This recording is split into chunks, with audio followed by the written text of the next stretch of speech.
No Dia dos Pais, minha filha me enviou uma caixa de presente que, em teoria, era para ser uma surpresa, mas assim que minha esposa bateu o olho nela, cochichou. Não abre. Ué, por que não? Perguntei. Você não consegue ver o quê? Me aproximei e congelei. Senti o sangue gelar. 10 minutos depois, a polícia chegou. E você não vai acreditar no que tinha dentro daquela caixa.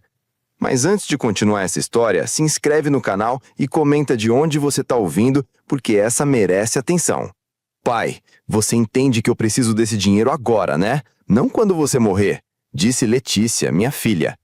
A xícara de café escorregou da mão dela e se espatifou no nosso piso de madeira nobre. O café escorreu para o tapete persa que a Clara ama, e as mãos da Letícia ainda tremiam como se tivessem tocado numa panela quente. Apertei mais forte os papéis da herança. Era meu testamento, minha aposentadoria, minha segurança. 30 anos de planejamento virando pó. Tudo isso agora era munição nas mãos desesperadas da minha filha, e os papéis estavam amassados sob meus dedos, brancos de tensão. Letícia, eu não sou um caixa eletrônico ambulante. Você vai receber a herança quando chegar a hora certa. Rodrigo, aquele genro com alma de almofadinha, se afundou ainda mais no sofá de couro, abrindo um sorriso cínico no rosto. Ah, qual é, Eduardo? Ela é sua única filha. E Dari, isso justifica me tratar como um banco 24 horas, retruquei. O que são alguns milhares para ajudar a gente? Alguns milhares? A cara de pau dele não tinha limites. No mês passado, foi dívida de jogo. Antes disso, as compras no cartão. Toda hora era um novo pedido, uma nova emergência. E as desculpas, sempre criativas. Levantei devagar. Minhas juntas de 66 anos reclamaram como porta-velha em dia úmido. Já ajudo vocês há mais de 3 anos, Rodrigo. Meu fundo de aposentadoria não é banco digital para vocês fazerem Pix quando der na telha.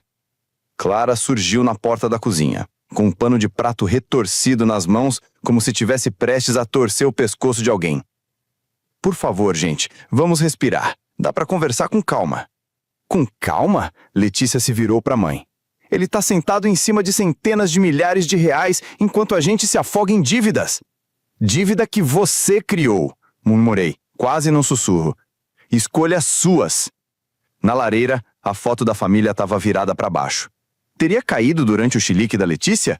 Ou alguém virou de propósito? A moldura prateada refletia a luz do teto como um espelho zombeteiro. Rodrigo se inclinou, apoiando os cotovelos nos joelhos. Olha, sogrão, você não tá ficando mais novo. Por que não compartilha sua riqueza enquanto ainda tá vivo para ver? Sogrão, só faltou me chamar de velho da lancha. Aquilo doeu. Principalmente vindo de alguém que nunca manteve um emprego por mais de 6 meses, vive no crédito da Letícia e de vez em quando tira casquinha da minha boa vontade. Trabalhei 43 anos por esse dinheiro. Cada palavra saía da minha boca como se tivesse carregando uma pedra. 43 anos de turnos de 12 horas, jantares perdidos, feriados virando horas extras, tudo para quê? Para garantir uma infância confortável para Letícia e para Clara e eu termos uma aposentadoria digna. Dignidade?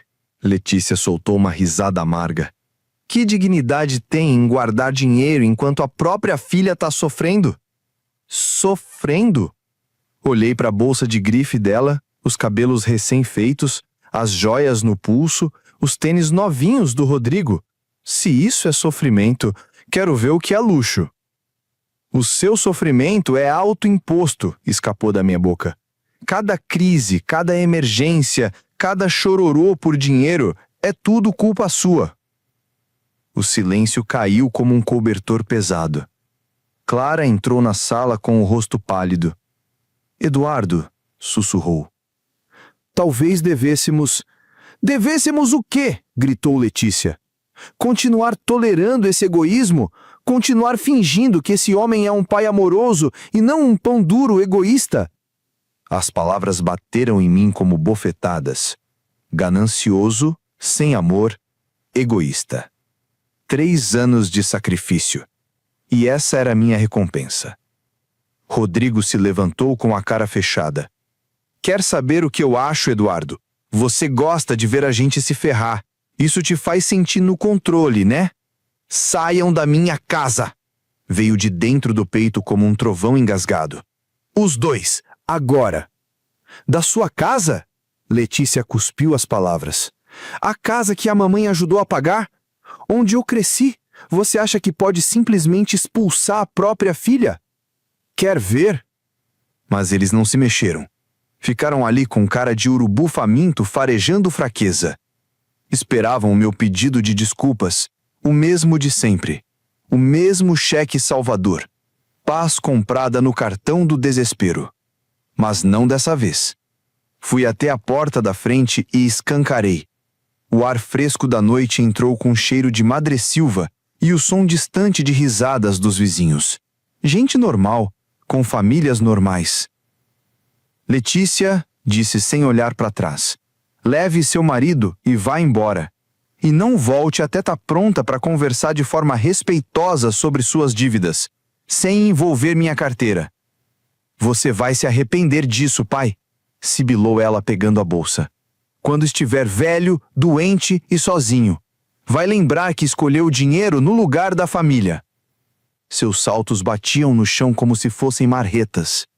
Rodrigo parou na porta. Isso não acabou, velho. Família não abandona a família. A porta bateu com tanta força que até a janela tremeu. E o silêncio que ficou foi mais barulhento que os gritos. Fiquei parado ali, com a mão na maçaneta, olhando para trás do vidro da porta enquanto o BMW dela saía da garagem em marcha ré, como se estivesse fugindo da polícia. Os pneus cantaram no asfalto. Clara se aproximou devagar, com passos leves. Eduardo. Virei-me lentamente. A sala parecia o cenário de uma guerra. Café manchando o tapete persa, documentos da herança espalhados como folhas de outono. A moldura da foto de família refletia a luz do abajur, como se piscasse para mim com um sarcasmo. 43 anos, murmurei, mais para mim do que para ela. O quê? 43 anos de turnos extras. Trabalhei durante o ensino médio dela para ela ter roupas novas, livros, aquele carro de aniversário aos 16 anos. Minha voz falhou. E até o casamento que a gente não podia pagar, mas pagamos.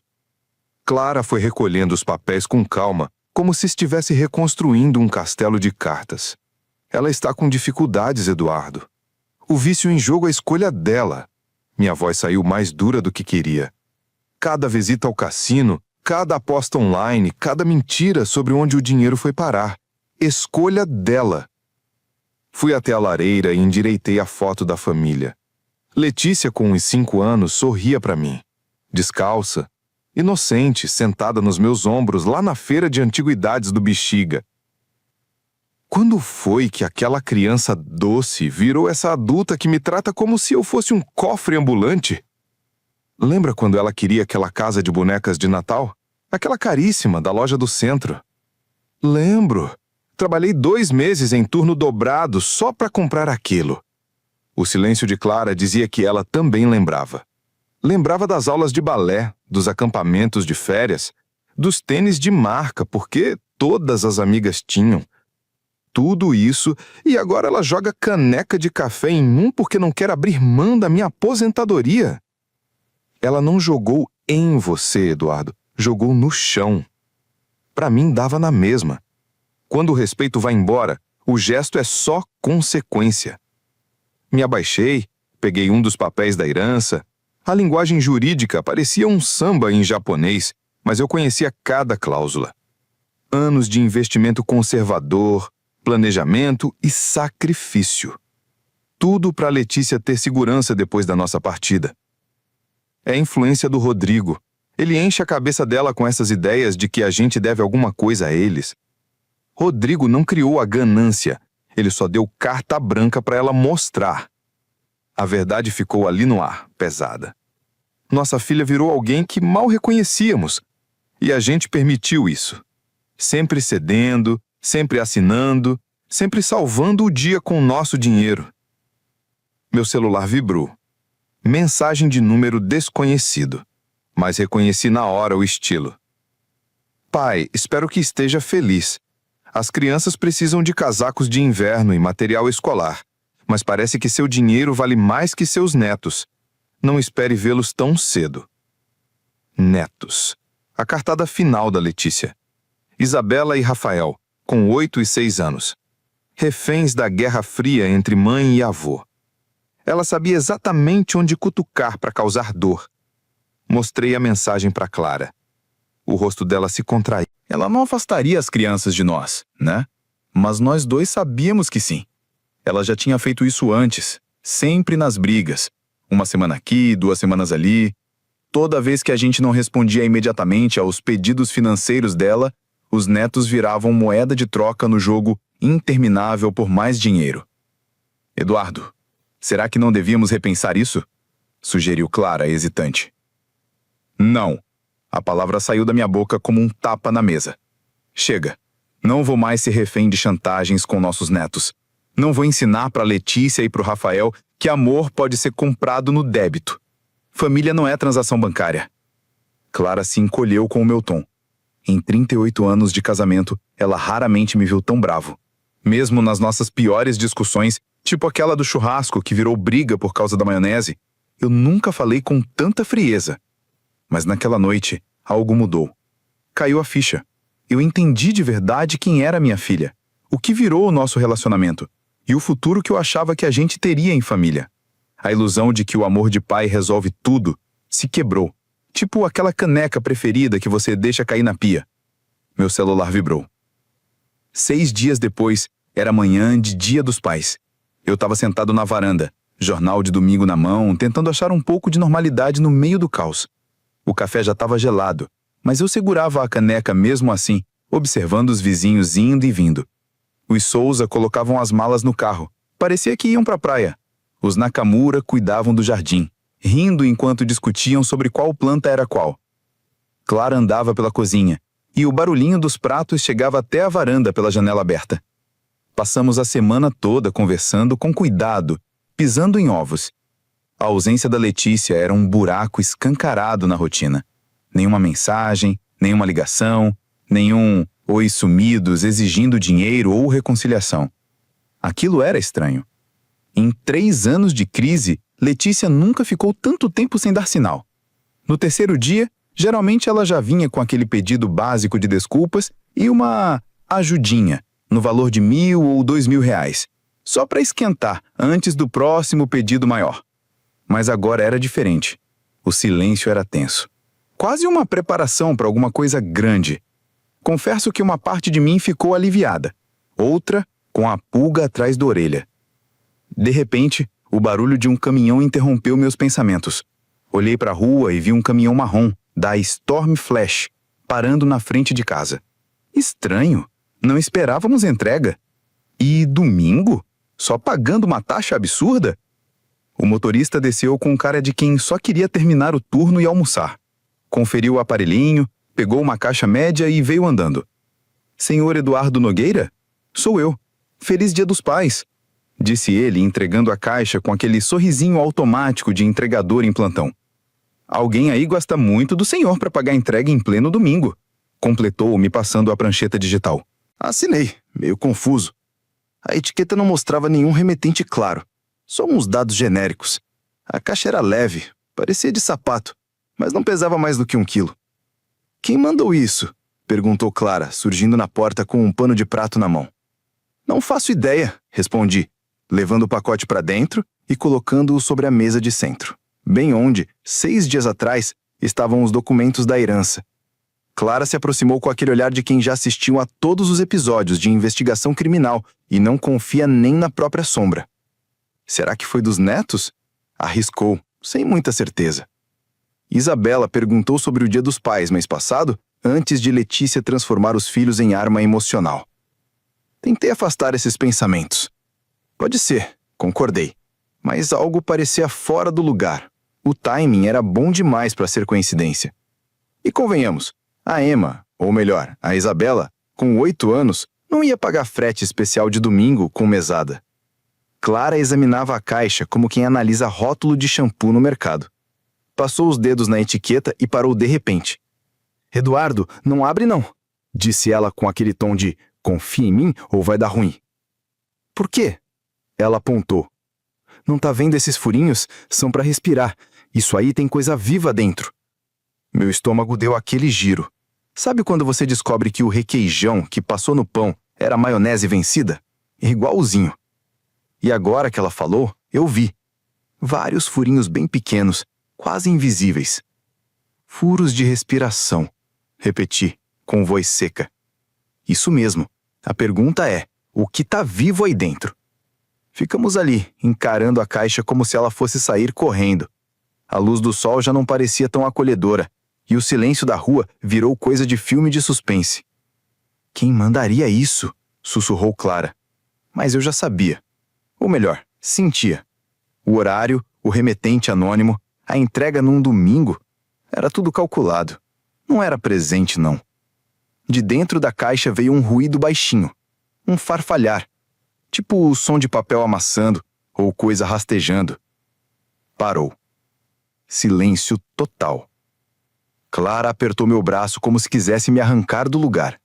As unhas atravessaram minha camisa polo direto na carne. Você ouviu isso? Assenti. Minha voz sumiu. O barulho voltou, agora mais forte. Um chiado. Chiado. Gelou meu sangue. Eduardo, liga pra alguém, agora. Peguei o celular. As mãos tremiam como se eu tivesse tomado 3 cafés seguidos. Digitei o número da emergência no piloto automático. Qual é sua emergência? Temos um pacote suspeito, entregue sem remetente, e tem coisa viva dentro. Senhor, pode descrever os sons? Olhei para Clara. Ela sentiu, tensa. É um chiado, meio... Não consegui dizer. Como uma cobra. Mas só pensar já me dava calafrios. Há algum sinal de dano? Não, mas tem furinhos no papelão. Tipo, buracos para respirar. Minha voz falhou. Ouvi teclas sendo digitadas do outro lado. Senhor, estamos enviando uma viatura imediatamente. Por favor, mantenha a distância. Não tente abrir a caixa. Vocês podem ir para outro cômodo. Tô a uns 2 metros, na sala. Permaneça dentro da casa, mas longe do pacote. Os policiais chegarão em 10 minutos. A ligação terminou. Mais 10 minutos com uma possível serpente ninja na sua sala viram uma eternidade. Quem faria isso, Eduardo? A pergunta que eu mais temia. A resposta estava ali, na cara. Mas dizer em voz alta tornaria tudo real. Minha filha, nossa Letícia, teria mesmo cruzado esse limite? Tô com medo até de chutar, confessei. Mas minha mente já ligava os pontos. Dia dos Pais. Caixa misteriosa. Remetente anônimo. Conhecia nosso endereço. Nossos horários. Nossas fraquezas. Alguém estava irritado o suficiente com a nossa última discussão para planejar algo tão elaborado e cruel. Outro som vindo da caixa nos fez recuar. Não era só um chiado dessa vez, mas um farfalhar, tipo aquele barulho que saco de supermercado faz quando você tenta guardar tudo de uma vez só, que sugeria movimento, algo se mexendo dentro do espaço apertado. A discussão, murmurou Clara, quase sem voz, foi há 6 dias. Ela estava tão brava quando saiu. Ela nem precisou dizer o nome da Letícia. Nós dois já estávamos pensando nela, chegando à mesma conclusão terrível, cada um pelo seu caminho de lógica e medo. Mas eu apontei para a caixa. Isso não é raiva, é outra coisa. Vingança.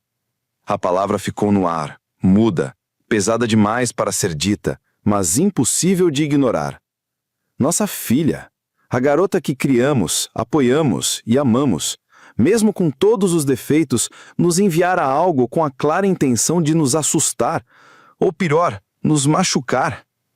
A caixa farfalhou de novo, agora com mais vontade. O que quer que estivesse lá dentro estava bem acordado, provavelmente confuso com o ambiente ou irritado com as nossas vozes. Que tipo de pessoa faz isso com os próprios pais? Perguntou Clara, quase sem voz. Alguém desesperado, respondi, mesmo achando que as palavras não davam conta. Alguém que se sente injustiçada. Mas no fundo eu sabia, isso ia além do desespero. Isso foi planejado, calculado. Um nível de malícia que mostrava um racha profundo no nosso vínculo como pais e filha. Letícia não simplesmente explodiu, ela arquitetou uma espécie de atentado emocional. Do lado de fora, ouvimos portas de carro batendo. Pulamos como quem vê barata voando. Pela janela da frente, vi uma viatura entrando na garagem. 2 policiais vinham em direção à nossa porta com aquele andar firme de quem está acostumado a lidar com confusão. O alívio bateu tão forte que minhas pernas ficaram bambas. Finalmente, ajuda de verdade.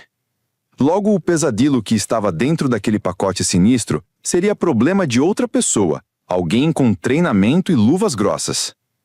A campainha tocou, um som agudo e autoritário no meio do silêncio tenso da casa. Abri a porta antes que o policial Tiago R. Santana batesse pela segunda vez. Ele era alto, forte e tinha aquela postura de quem já tinha visto de tudo, até sogra querendo dar voz de prisão em genro. A plaquinha no uniforme dizia T. Santana. Senhor Nogueira, sou o policial Santana. Recebemos sua ligação sobre um pacote suspeito. Sim, obrigado por vir tão rápido, respondi, dando espaço para ele entrar. Está na sala. Ele limpou as botas no tapete com um cuidado que quase me fez rir. E pensar, tomara que as visitas sempre façam isso. Clara apareceu no corredor, ainda de avental, torcendo as mãos como quem estava esperando o resultado de exame. Policial, estamos muito agradecidos. Não sabíamos mais o que fazer. A senhora fez exatamente o certo, respondeu ele com aquela voz firme que tranquiliza até a alma penada. Pode me mostrar o pacote? Levamos ele até a sala de estar. A caixa estava em cima da mesa de centro, parecendo menor agora que a autoridade estava presente. O policial se aproximou com calma, tirando luvas de látex do cinto. Parecia um técnico da Storm Flash prestes a desmontar uma bomba. Quando isso chegou? Cerca de 35 minutos atrás. Foi entregue num domingo. Alguém pagou a mais pelo serviço especial, expliquei. Ele olhou a etiqueta do pacote, sem tocar. Sem remetente visível. E ouvimos sons vindos de dentro, tipo um chiado, não sei explicar. Como de cobra, completou o policial, tranquilo. Já lidei com situações parecidas. Geralmente não são venenosas, mas a gente trata tudo com cuidado. Ele pegou o rádio. Central, aqui é a Unidade 47 solicitando atendimento do Centro de Resgate Animal SP, Rua das Laranjeiras 1247, Vila Mariana. Suspeita de entrega de réptil em domicílio. O rádio respondeu que chegariam em 20 minutos. O policial se virou para nós com outro tipo de olhar, o de investigador curioso. Os senhores têm alguma ideia de quem pode ter enviado isso? Ai, a pergunta que eu temia. Senti o olhar de Clara queimando meu rosto. Eu hesitei. Não sei, talvez algum grupo de adolescentes pregando peça? O olhar do policial ficou mais sério. Adolescentes teriam que arrumar um bicho vivo, uma caixa especial e ainda descobrir seu endereço. Isso exige dinheiro, acesso e planejamento. Minha boca ficou seca. Ele tinha razão. Aquilo não era travessura de criança de TikTok. Alguém com motivo e meios tinha enviado uma cobra, bem no Dia dos Pais. O senhor teve algum desentendimento recente? Conflito com familiares? Aquela frase pairou no ar como um alerta de WhatsApp em grupo de família. Pesada, desconfortável e impossível de ignorar. Clara ficou tensa ao meu lado. Nada tão grave assim, respondi, tentando manter a compostura. O policial me estudou com os olhos, percebendo minha hesitação, mas preferiu não apertar. Pegou um bloquinho de anotações. Alguma cobrança suspeita no seu cartão de crédito ultimamente? Pet shops, fornecedores de animais exóticos? A pergunta foi um tapa. Pet shop. Lembrei da fatura do mês passado, Mundo Animal, R$ 127,50. Achei que fosse coisa pros netos, sei lá, brinquedos, bichinhos de pelúcia. Mas não, Era uma cobra de verdade. Senhor Nogueira, o senhor está bem? Forcei a expressão neutra, mesmo com o coração batendo igual escola de samba. Estou só processando tudo isso. Mas eu não estava nada bem. As peças começaram a se encaixar. O tempo, o cartão, o conhecimento da nossa rotina, o timing cruel. Era ela. Letícia tinha me enviado uma cobra. O senhor deseja registrar um boletim de ocorrência? Podemos rastrear a origem do pacote, identificar e processar o remetente. Olhei para Clara. Ela tinha o mesmo conflito no olhar. Uma parte de mim gritava por justiça. Mas outra parte, a que protegeu a Letícia durante 34 anos, hesitou. Não quero fazer escândalo, falei baixinho. Se for só uma brincadeira, talvez tenha sido coisa de momento. O policial anotou, com cara de quem já ouviu isso antes. Aquele velho dilema. Amor de pai e mãe versus responsabilidade. Nesse momento, outro veículo entrou na garagem. Uma van branca com os dizeres Centro de Resgate Animal SP. O policial olhou pela janela. Deve ser o Mike Johnson, o melhor do ramo por aqui. Ele resolve isso em menos de 1 hora. Mike era metódico, ágil e muito calmo. Tipo o técnico de internet que realmente resolve o problema sem pedir para reiniciar o roteador.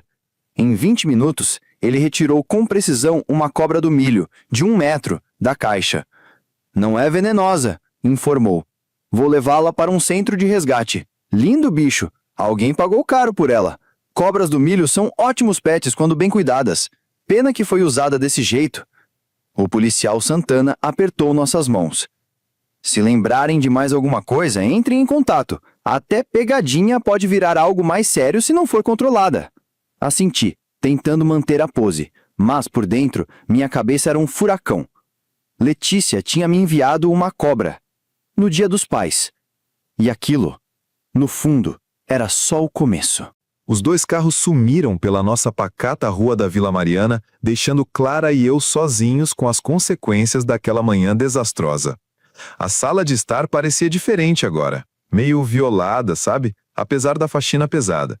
A mesa de centro ainda tinha umas manchas de água, marcas da limpeza que o Mike, o rapaz da Storm Flash, fez com tanto álcool que dava para achar que era churrasco, não desinfecção. Os papéis da herança estavam empilhados direitinho, mas o clima era outro. Antes eram parte do nosso planejamento familiar. Agora, mais pareciam provas criminais de uma traição digna de novela das 9. Clara, como sempre, descontava o nervosismo na pia. A torneira quase saiu voando de tanto que ela girava. Limpeza por estresse, método oficial da minha esposa para lidar com crises familiares desde 1987. Fiquei parado na janela, vendo os Gomes voltarem do passeio de Dia dos Pais. O carro lotado de tralha de piquenique, as crianças rindo como se tivessem comido algodão doce com gazélio, famílias normais, com domingos normais, com pais normais, que não ganham cobras pelo correio. A cobrança no cartão de crédito estava grudada na minha memória, feito chiclete em banco de praça. Mundo Animal. R$ 2.750, 3 semanas atrás. Logo depois da nossa discussão sobre a herança. Sinistro. O celular parecia pesar 1 tonelada quando procurei o contato da Letícia. A foto dela sorrindo me olhava de volta. Aniversário da Isabela, ano passado. Antes das cobranças financeiras, antes das ameaças de cortar o convívio com os netos, antes de chegar a bendita da cobra. Vai mesmo ligar para ela? Perguntou Clara da porta da cozinha, no estilo voz de quem já sabe que vai dar ruim. Preciso. E se ela admitir? A pergunta ficou no ar, como aquele cheiro de comida queimada que ninguém quer assumir. O que um pai pode fazer quando a filha resolve cruzar a linha e passar vergonha em cima do nome da família? O telefone chamou 2 vezes. Ela atendeu. Pai? A voz da Letícia tinha aquele tom falso, meio vendedora de pirâmide tentando ser fofa. Aquele tom que ela usava quando queria algo, ou estava escondendo coisa. Como está indo o seu Dia dos Pais? Apertei o telefone com força. Como está indo o meu Dia dos Pais? Se fosse inocente, a pergunta era só casual. Mas se fosse culpada, era uma provocação nível final de Big Brother. Uma manhã interessante. respondi, tentando manter a voz calma, na média entre vizinho educado e perito criminal. Letícia, você sabe alguma coisa sobre um presente, digamos, exótico que chegou aqui hoje? Não, pai. O que aconteceu? Ela respondeu rápido. Rápido até demais. Mas foi o que veio depois que entregou tudo. Ao fundo, ouvi uma risada abafada. Rodrigo. E não era risada de susto, tipo, que loucura, mandar uma cobra pro seu pai. Era a risada de quem achou genial. Aquela gargalhada de gente que se acha espertinha. Senti como se tivesse levado um tapa. Naquele momento, não restou dúvida. Minha filha tinha me mandado uma cobra viva. E o genro achou divertidíssimo. Deve ter sido um engano na entrega, disse eu, engolindo o orgulho e tentando manter a voz estável. Tem certeza que tá tudo bem? Você parece... estranho. Estranho? Eu descobri que minha filha me mandou um réptil pra dentro de casa. E eu é que pareço estranho? Tá tudo bem, Letícia. Curte o seu domingo. Desliguei antes que minha voz traísse a avalanche emocional que ameaçava sair. O celular tremia na minha mão. O peso da decepção me esmagava. Clara se aproximou. 38 anos de casamento e ela lê meu rosto como se fosse legenda de série. Você ouviu alguma coisa? O Rodrigo riu. Respondi seco, como quem entrega um diagnóstico terminal. Ele riu quando ela perguntou o que tinha acontecido, como se fosse a melhor piada do mundo. Clara pousou a mão no meu braço como quem ancora um barco prestes a virar. E agora? Vai fazer o quê? Olhei para o celular. Depois para o meu home office. Lá estavam o computador e o acesso a todas as contas bancárias, cartões e afins. O cofre invisível que manteve Letícia flutuando financeiramente por 3 anos seguidos. Eu vou ensinar minha filha sobre consequências. Às 7 da noite já estava sentado no escritório, porta fechada, computador ronronando como um gato satisfeito. Passei a tarde inteira refletindo, andando pelo quarteirão, revisando 30 anos de decisões financeiras que me trouxeram até ali. A raiva tinha dado lugar a algo mais gélido, mais determinado. Sobre a mesa estavam as provas da minha generosidade paternal. Extratos de banco com transferências mensais para o aluguel da Letícia, contas de cartão de crédito que paguei sem nem piscar, seguro, parcelas de carro, empréstimos urgentes que nunca foram quitados, tudo embalado num papel de presente chamado Amor de Pai. Ao lado do teclado, a pasta de couro com cópias de cheques do casamento, recibos de carro que vendi para cobrir dívidas de jogatina, TEDs marcadas como ajuda emergencial que viraram cobrança mensal. Cada folha contava a mesma história. Uma filha que trocou o respeito por um Pix. A tela do notebook brilhava. Entrei no Internet Banking. Meus dedos voavam pelas senhas, aquelas que nunca compartilhei, mas que de alguma forma ela descobriu. Primeiro, o cartão de crédito. Aquele da compra no mundo animal. Lá estava, Letícia Nogueira como usuária autorizada. Eu dei esse acesso para ela na época da faculdade, para emergências. Emergência que durou 20 anos. Cliquei em gerenciar usuários. Apareceram as perguntas de segurança. Nome de solteira da minha mãe, rua da infância, tudo fácil. Em segundos apareceu o botão remover usuário autorizado. O cursor ficou parado em confirmar por uns 10 segundos. Não era hesitação, era só a dimensão simbólica daquilo tudo. 3 décadas financiando irresponsabilidade. Clique. Usuário removido. A alteração entra em vigor em até 1 hora útil. Depois fui para a mudança de senha. Letícia devia ter decorado os números, me espionando durante alguma missão de resgate financeiro. Escolhi novos dígitos. O ano do meu casamento com a Clara. Números que significavam o nosso amor e 0 relevância para os boletos da nossa filha. Ainda faltavam os pagamentos automáticos, transferência mensal, seguro, o carro, assinatura da academia, aquela que supostamente era essencial para a saúde mental dela. Cada cancelamento pedia confirmação. E eu confirmei todos, com gosto. Um rastro digital da minha decisão de deixar de ser o banco particular dela. Minhas mãos permaneceram firmes durante todo o processo, sem tremedeira, sem vacilar. Não era crueldade, era uma prestação de contas atrasada. Lembrei da conversa do mês passado, quando ela ligou, soluçando por causa das dívidas no jogo, prometendo que aquela seria a última vez, a crise derradeira que eu teria que resolver. Acreditei nela, transferi mais R$ 5.000 e disse para Clara que estávamos ajudando nossa filha a aprender responsabilidade. Em vez disso, acabei ensinando que consequências eram coisa opcional. Na tela final, um resumo das alterações: acesso ao crédito removido, pagamentos automáticos cancelados, códigos PIN atualizados, 30 anos de trabalho transformados em 30 minutos de cliques metódicos, salvar alterações. Do lado de fora da janela do meu escritório, a noite tranquila da Vila Mariana seguia seu ritmo sereno. Os vizinhos Gomes estavam na churrasqueira, assando o jantar. A senhora Medeiros passeava com o cachorrinho perto da nossa caixa de correio. Famílias normais, vidas normais. Provavelmente sem filhos adultos que enviam cobras vivas como presente de Dia dos Pais. Cliquei em salvar. A confirmação apareceu na hora. Alterações na conta processadas. Informações atualizadas, disponíveis imediatamente.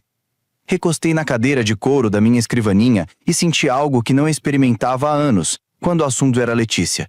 Controle. Não aquela luta desesperada para apagar o incêndio da última crise, mas a autoridade calma de um pai que finalmente se lembra de que amor, às vezes, significa dizer não. Amanhã cedo, ela descobriria que sua rede de segurança financeira havia sido desligada. O cartão de crédito dela seria recusado. Os pagamentos automáticos devolvidos. O acesso ao meu dinheiro cortado. Pela primeira vez em décadas, as consequências das escolhas dela seriam completamente responsabilidade dela. O telefone na minha mesa ficou quieto, mas eu sabia que isso não duraria. A manhã chegou com uma paz estranhamente gostosa. Sentei à mesa da cozinha com meu café e o jornal, observando a luz do sol filtrando pelo jardim de ervas da Clara no parapeito da janela. Pela primeira vez em muito tempo, não senti ansiedade por alguma emergência financeira, nem medo de ligações manipulativas. Clara se movimentava pela cozinha com a calma confortável de quem compartilha manhãs há 38 anos. Ela não perguntou sobre minha noite no escritório, mas seu sorriso discreto mostrava que ela entendia perfeitamente o que eu tinha conquistado. O telefone tocou às 8h15. No identificador, o nome Letícia. Exatamente o que eu esperava. Deixei tocar mais 2 vezes antes de atender, ganhando uns segundos extras para me concentrar. Bom dia, Letícia. Pai, o que você fez? Meu cartão não está funcionando. A voz dela me acertou como um soco, cheia de pânico.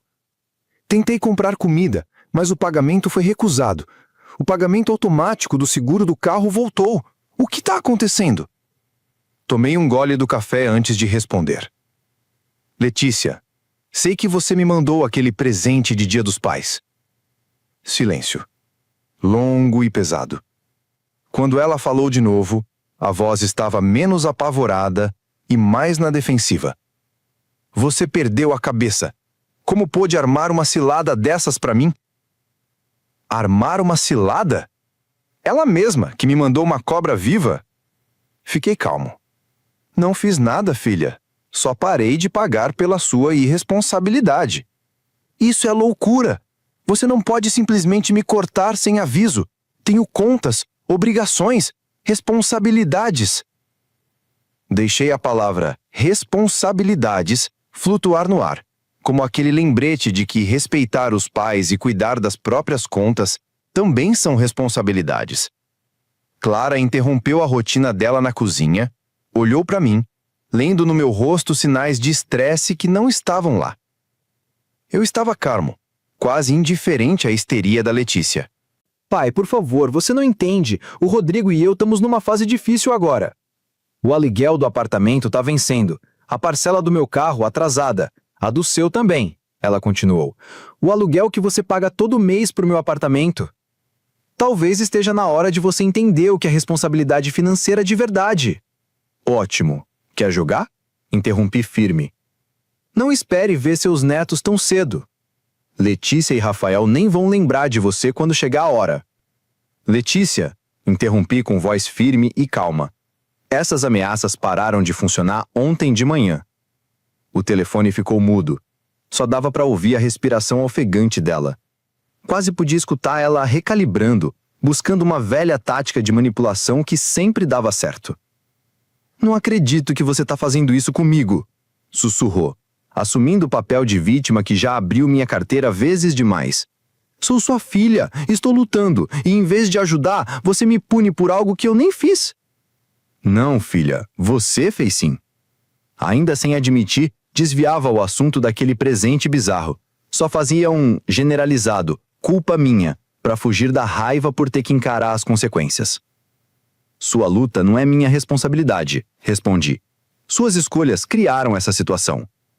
Suas escolhas enviaram aquele pacote. Suas escolhas vão decidir o que acontece agora. Você está sendo ridículo, uma brincadeira e você perde a cabeça. Lá estava. Não exatamente uma confissão, mas perto o suficiente para confirmar o que a reação dela já denunciava. Ela me mandou uma cobra viva, de brincadeira, e agora esperava que eu bancasse a vida dela. Brincadeira com um animal perigoso não é coisa pouca, Letícia. E um pai que corta o bolso, depois de 30 anos de moleza, não tá pirando. Tá finalmente encontrando juízo. A voz dela ficou gélida. Isso não acabou, velho. Você acha que pode me controlar controlando o dinheiro? Vamos ver. A ligação caiu. Desliguei o telefone com calma e olhei para Clara, que acompanhava a conversa com admiração crescente. A luz da manhã ainda refletia nas ervas dela. O café ainda estava com um sabor perfeito. Eles vêm para cá, disse Clara baixinho. Assenti. Provavelmente com o Rodrigo. Vão querer continuar a conversa pessoalmente. Você está pronto para isso? Pensei sério na pergunta. Estaria eu pronto para minha filha chegar em casa com o marido desempregado, exigindo dinheiro que nunca ganhou e ameaçando netos que ela mesma transformou em armas? Sim, respondi. Acho que sim. O som de um motor rugindo na nossa entrada quebrou a calma da manhã. Pneus cantando no asfalto, duas portas batendo forte. Clara e eu trocamos um olhar. Sabíamos quem era. Passos pesados marchavam pela entrada, firmes e decididos. A campainha tocou, forte e insistente. Quando ninguém atendeu rápido, soou outra vez. Levantei devagar, sentindo uma calma quase inacreditável diante da tempestade que vinha. Fique aqui, disse a Clara baixinho. Não, respondeu ela firme. Estamos juntos nessa. A campainha deu lugar a batidas agressivas. Fui até a porta e abri. Lá estavam Letícia e o Rodrigo na varanda, um exército de 2, prontos para a batalha. O rosto dela vermelho de raiva, o cabelo despenteado, como quem se vestiu correndo, furiosa. Rodrigo apareceu atrás dela com uma expressão sombria que eu nunca tinha visto antes, não dirigida a mim, mas como um inimigo. Pai, a voz de Letícia tremia de raiva contida. Precisamos conversar. Já conversamos esta manhã, respondi, mantendo a porta entre nós. Claro, ela riu de forma amarga. Não dá para cortar contato comigo por causa de um mal-entendido absurdo sobre um presente de Dia dos Pais. Não tem mal-entendido nenhum, Letícia, respondi com firmeza. Você me mandou uma cobra e eu reagi da forma apropriada. Rodrigo deu um passo à frente, ocupando quase toda a porta com aquele ar de pavão inflado. Olha, senhor Eduardo, talvez o senhor não tenha pensado direito. A Letícia tem contas para pagar, responsabilidades. Criança precisa de muita coisa. Criança cujo responsável ameaça afastá-la dos avós se não recebe grana, completei, com toda a calma de quem já decorou essa novela. O rosto da minha filha se contorceu como massa de pão mal sovada. Beleza. Quer jogar pesado? Então nunca mais verá seus netos. A Isabela e o Rafael vão crescer sabendo que o avô preferiu dinheiro à família. Essas palavras, que um dia me amedrontaram, hoje soavam tão frágeis quanto chantagem de novela das 8.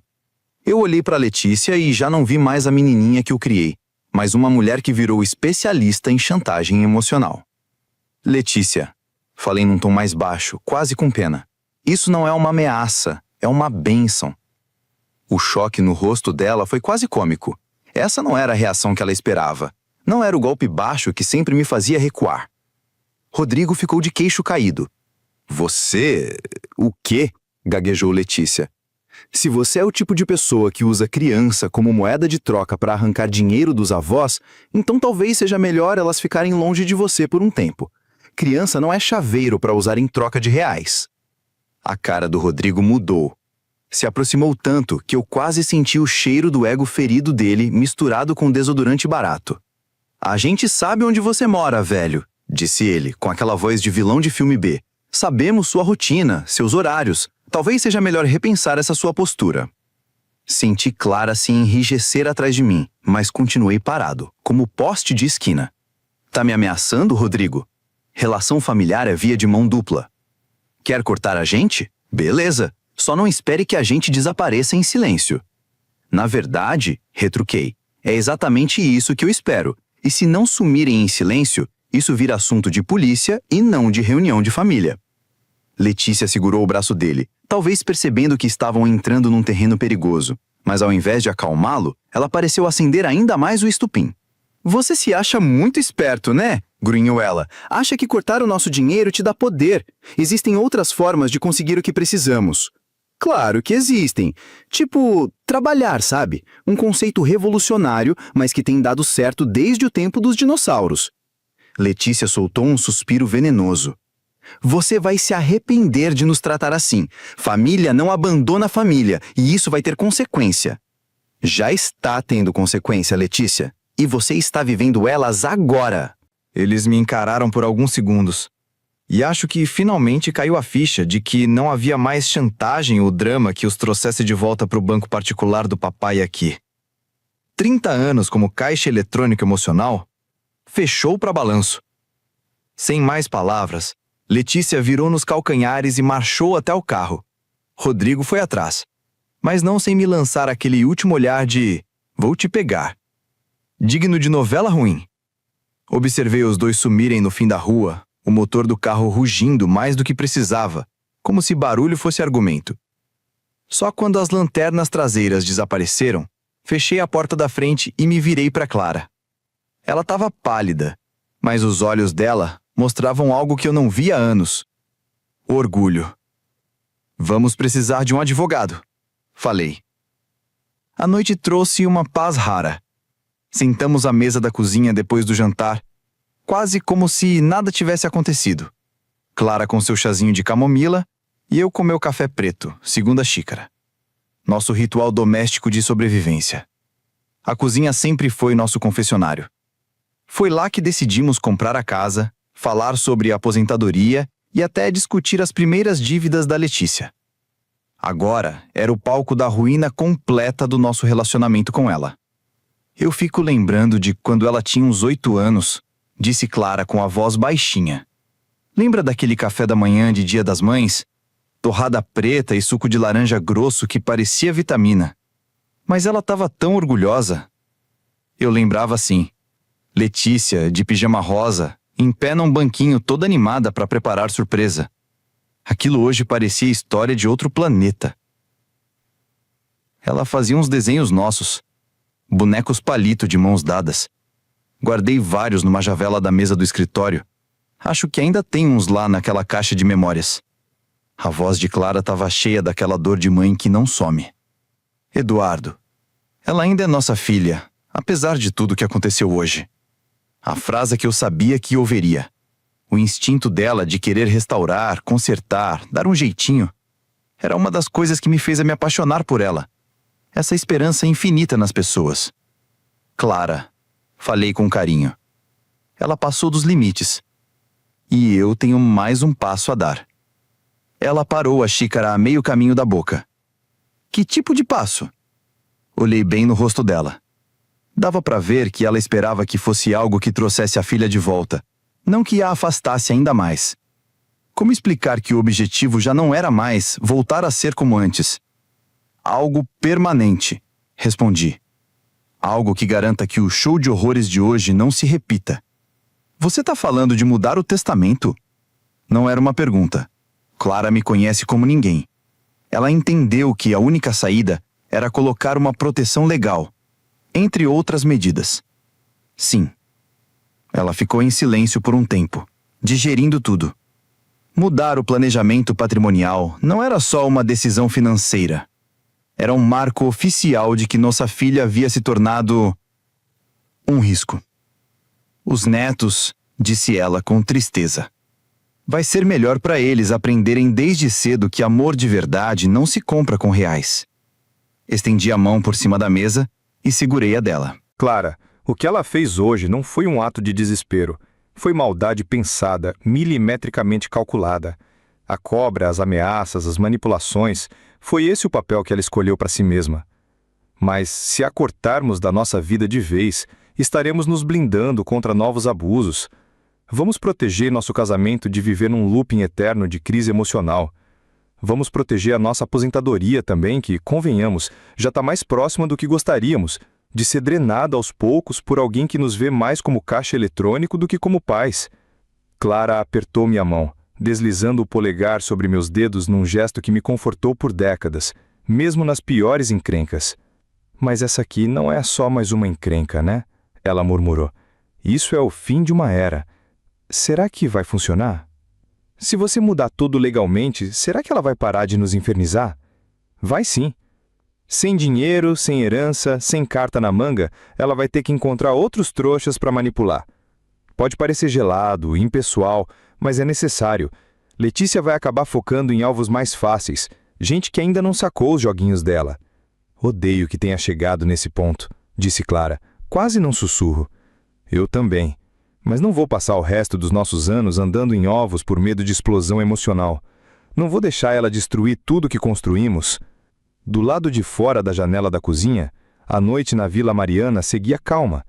Os vizinhos Gomes estavam passeando com o cachorro, e a senhora Patrícia molhava as plantas do jardim como se nada no mundo tivesse urgência. Vida normal, gente normal. E quando você vai fazer isso? Perguntou Clara. Amanhã de manhã. Vou ligar primeiro para a doutora Amanda Ribeiro. Ela cuida da nossa papelada há mais de 15 anos. Vai saber o que fazer para garantir nossa segurança. Clara assentiu devagar, com aquele olhar de quem entende, mas ainda assim sente o coração quebrar um pouquinho. Sabíamos que mais cedo ou mais tarde, Letícia ia descobrir, mas até lá, tudo já estaria protegido por lei, e a raiva dela não conseguiria mais nos alcançar. Levantei-me da mesa e levei as xícaras vazias para a pia. Atrás de mim, ouvi Clara soltar um suspiro, não de discordância, mas de luto. Não pela filha que tínhamos, mas pela filha que imaginamos que ela seria. Amanhã eu daria o passo final. Hoje eu ia abraçar minha esposa e deixá-la chorar pela família que um dia sonhamos ter. O escritório de Amanda ficava no 3º andar de um prédio de granito no centro da cidade. As paredes eram cobertas por estantes com livros jurídicos de capa dura, coisa fina, de quem entende do riscado. Sentei em frente à mesa dela uma peça robusta de mahogany que cheirava a tradição, com uma pasta cheia de documentos em mãos e, pela primeira vez em semanas, um pouco de paz no peito. Eduarda, quando você ligou hoje cedo, falou sobre proteção jurídica completa. Me conta o que está acontecendo.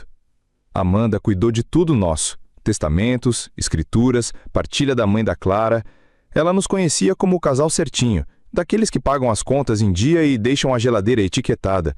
O que eu ia contar agora parecia coisa de série policial. Expliquei a treta com a herança, o episódio da cobra, os cartões de crédito que bloqueamos e o climão do confronto de ontem. Rodrigo disse, eles sabem onde a gente mora, conhecem a nossa rotina. Para mim, isso já soava como ameaça velada. Ela largou a caneta, se recostou e mandou, séria.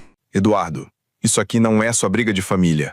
Você está descrevendo assédio, intimidação. Vamos agir em várias frentes. Era exatamente o que eu queria ouvir, respondi. Amanda puxou um novo bloco de notas e disse: Vamos começar com o testamento. Você mencionou que quer mudar a estrutura da herança. Quero que meu dinheiro vá para a educação da Isabela e do Rafael. Nada de financiar a jogatina da Letícia. Decisão mais que sensata, disse ela, com aquele tom profissional que traz confiança. Ela explicou como seria. Vamos criar um fundo educacional, bem amarrado, que cubra escola, faculdade, curso de inglês, violão e o que mais for legítimo. E claro, sem chance de Letícia e Rodrigo botarem a mão nisso. E quanto a Clara? Perguntei. Tudo garantido. A casa, a previdência, o conforto dela. Isso só afeta o que iria para Letícia. Depois, passamos para a ordem de restrição.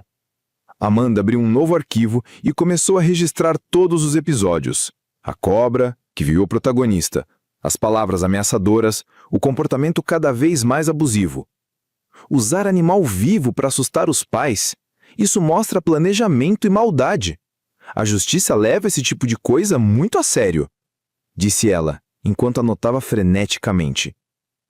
Quanto tempo leva tudo isso? As alterações no testamento ficam prontas em 1 semana. A ordem de restrição a gente já entra hoje mesmo. Se o juiz aprovar, e tudo indica que sim, qualquer contato deles com vocês vira caso de polícia. Senti um peso sair do meu peito. Aquele peso de meses sendo refém do emocional da Letícia, andando na ponta dos pés, tolerando absurdos. Tava acabando. Mais uma coisa, disse Amanda. Com tudo isso que você relatou, recomendo que documentem tudo. Tentativas de contato, mensagens, até tentativa de envolver os netos. Vai que precisamos tomar medidas legais no futuro. Ela olhou nos meus olhos. E sim, é provável que piore antes de melhorar.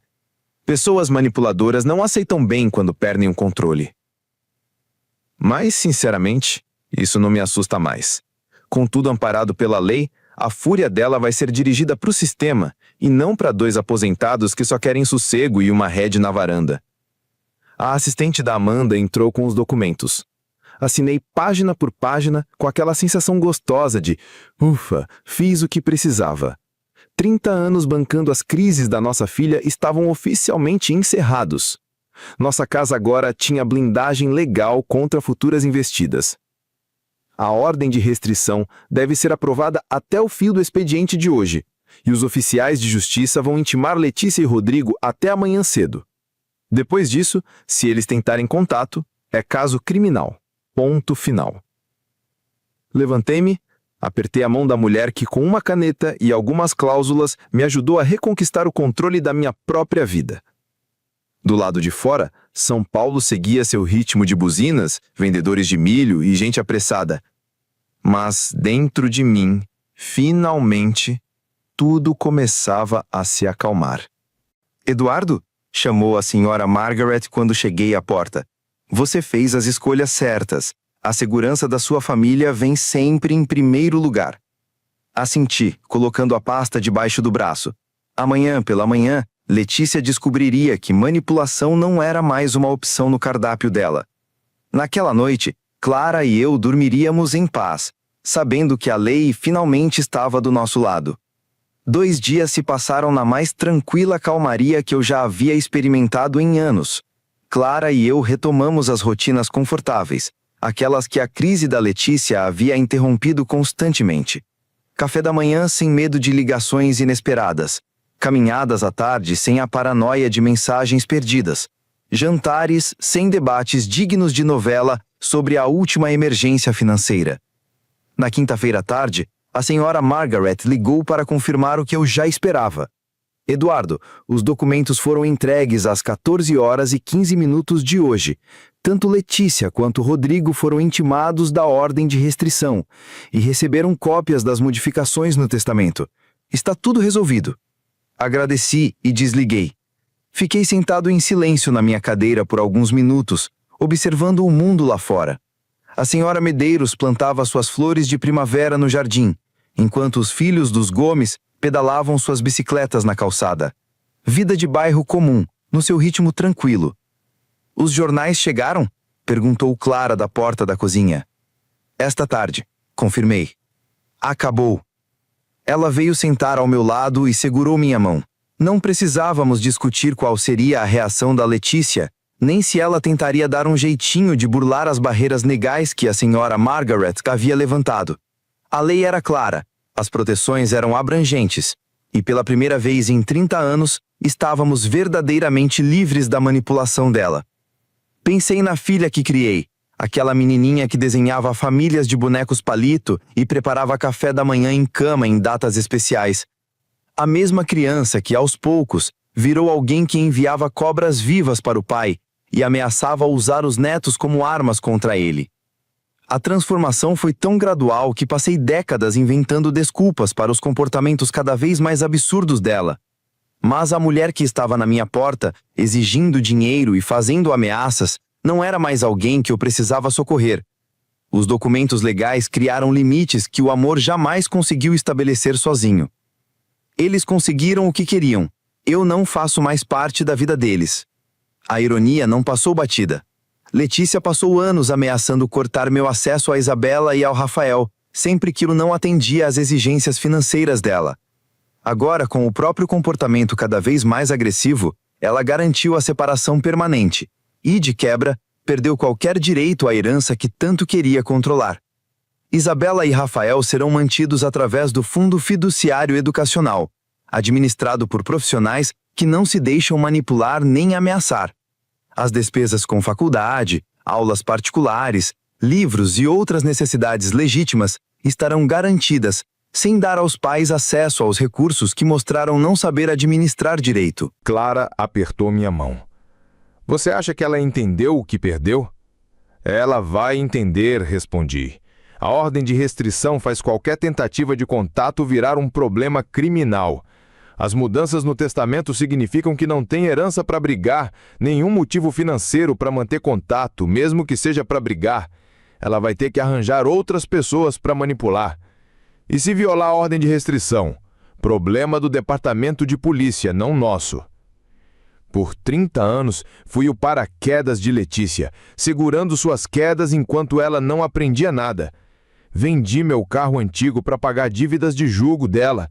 Paguei o aluguel quando alegava emergências inesperadas. Passei cheque atrás de cheque, sempre acreditando que desta vez seria diferente, que aquela crise seria a última. A cobra veio em uma caixa, o último recado venenoso dela para mim. Tudo o que precisava ser dito sobre nosso relacionamento estava naquela caixa, criada para assustar e intimidar. Mas em vez de me empurrar de volta à velha rotina, aquilo me levou até o escritório da senhora Margaret e as proteções legais que eu deveria ter buscado há muito tempo.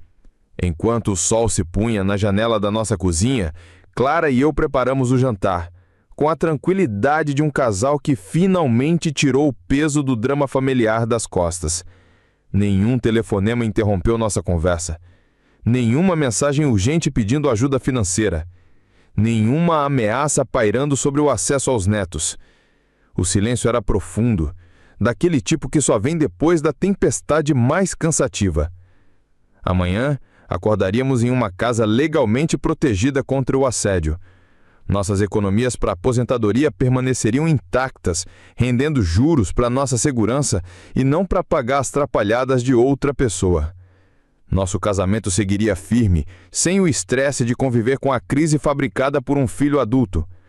Eu havia recuperado meu papel de pai que amava a filha o bastante para impedir que ela se destruísse e destruísse os outros.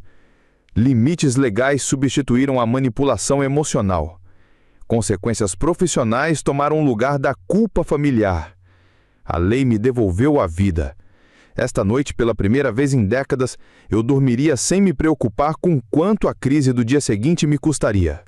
Se você gostou desta história, curta o vídeo, inscreva-se no canal e deixe nos comentários suas impressões. Agora me diz, o que você acha da atitude do pai de procurar um advogado? O que você faria se um filho seu agisse com você dessa forma? De 0 a 10, que nota você daria para esta história? Beijos e até a próxima.